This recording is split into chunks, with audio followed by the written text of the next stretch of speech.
What's good, everybody? Welcome back to my channel. This is Mark coming back at y'all again. And tonight what I want to do is do another vocal analysis video for y'all, and this time it will be on none other than the godfather of soul, the late great James Brown. Now, I've been on YouTube today looking at some of his older performances, from the 50s all the way up until a couple of months before he passed, which was back in 2006. And I'm gonna just tell y'all about what I think about his voice just from listening to his performances from the past and the present. And of course, y'all know I like to have everything written down on my notebook, because that's where I have all my notes and stuff at.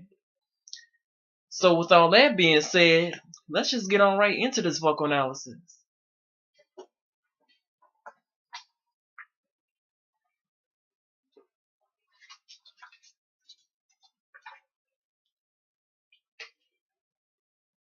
Okay, so let me just first talk about James Brown's voice type.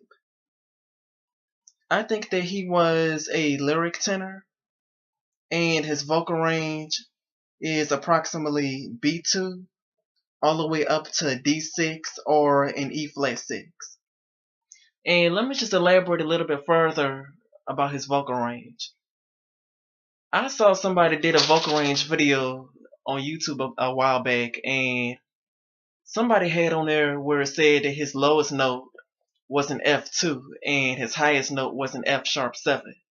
And I don't really count those as part of his vocal range, and I'm going to tell you why. The F2, he's not really singing, he's just talking in a lower pitch, and I'm going to give you a demonstration. This is what James Brown did. Peace in the world. That's not really part of your vocal range. You're just talking in a lower pitch, and that's not actually singing. And another thing he did was he included James Brown shouting as part of his vocal range as well. And that's also not part of your vocal range. Like, you know how when people scream like they're at a football game or whatever? This how people do things like, woo! That's not part of your vocal range. You're just screaming. You're not actually singing. So that's why I didn't really count that as part of his range. And that's why I only said that his range was from B2 all the way up to D6 or an E flat 6. And let me just talk about the other things about James Brown's voice. The only time when he sings in his natural voice is when he's singing in his mid-belting register. And he mostly squalls in his upper register. He rarely or never uses his lower register or his falsetto.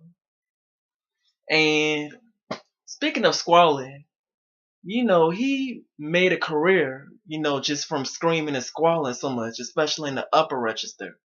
And that's very dangerous. And honestly, every time when I would hear him do stuff like that, it just makes my larynx hurt just by hearing him scream and squall like that, because like I said before, it's just very unhealthy. And how he was able to make his whole career, just from doing all that screaming and squalling is beyond me.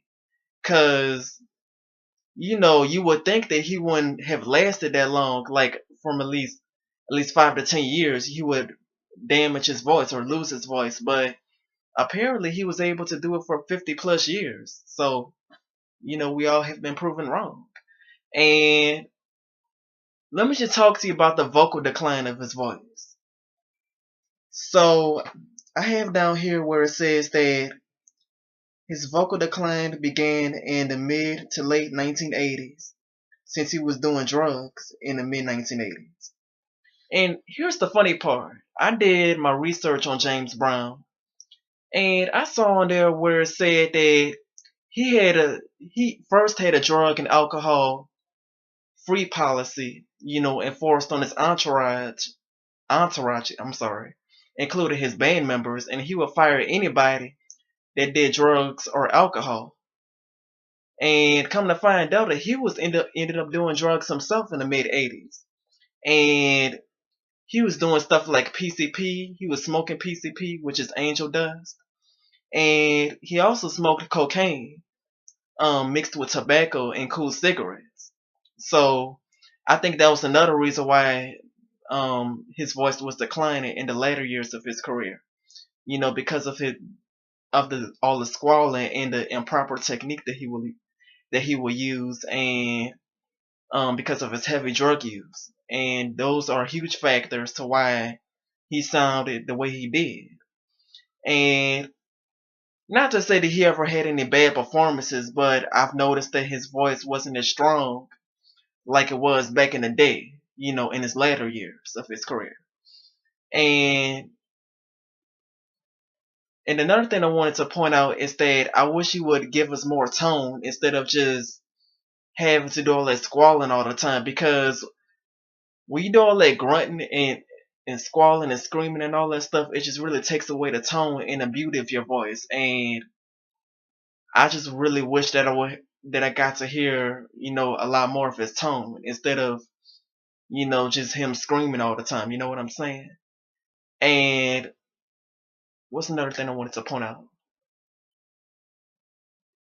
Well, yeah, and another thing is that a lot of soul singers, they tend to throw technique out the window because they're just concerned about getting the note out instead of just being perfect and making sure that their voices are well connected and well supported. Singers like Christina Aguilera and singers like that, they don't really care about technique. All they care about is being soulful and getting the note out there. You know what I'm saying? But yeah, that's pretty much all I wanted to say about James Brown. I think he was a great performer, a great vocalist, and he will ever be an icon and a legend. And that's basically all I have for y'all. I hope y'all like this video. Please like, comment, subscribe, and share, and I will see you all in the next video. Peace.